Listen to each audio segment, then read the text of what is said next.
জাতীয় ফুটবল দলের খেলোয়াড়দের বেতন কাঠামোতে আনতে চায় বাংলাদেশ সরকার।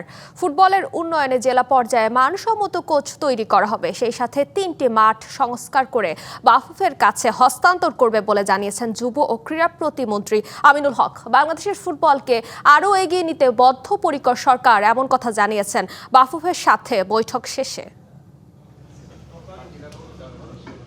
বাংলাদেশে ক্রীড়াক্ষেত্রে বড় দুই সংকট মাঠ ও মানসম্মত কোচ।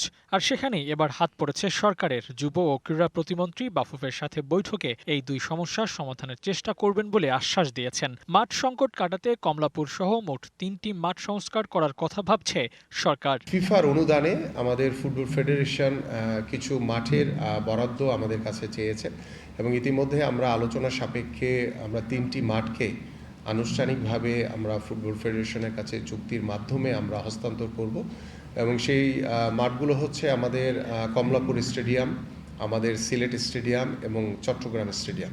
জাতীয় দলের কোচ নিয়োগ নিয়ে যত আলোচনা হয়, জেলা পর্যায়ের কোচ নিয়োগে ঠিক ততটা হয় না। সেই বৃত্ত ভাঙতে চায় সরকার। জেলা পর্যায়ে হচ্ছে গুণে মানে সেরা কোচ আনার পরিকল্পনা। প্রত্যেকটি জেলায় জেলায় আমরা যে কোচিং স্টাফ ভালো মানের কোচ তৈরির জন্য ইতিমধ্যে বাংলাদেশ ফুটবল ফেডারেশনের কাছে আমরা সহযোগিতা চেয়েছি এবং সেই সহযোগিতার মাধ্যমে আমরা প্রত্যেকটি জেলায় জেলায় যদি ভালো মানের কোচ তৈরি করতে পারি, তাহলে আমাদের ফুটবলার তৈরি করা থেকে শুরু করে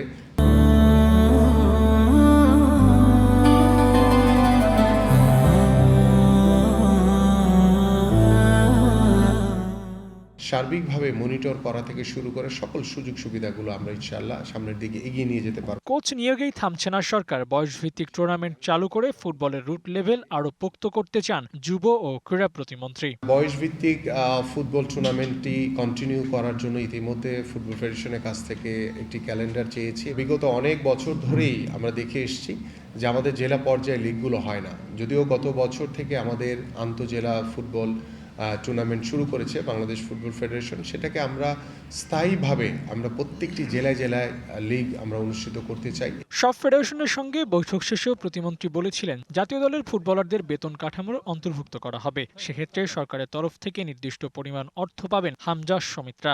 আর এই কাঠামোতে নারী পুরুষ দুই ফুটবল টিমকেই নিয়ে আসা হবে। Abu Naim, DBC news, Dhaka.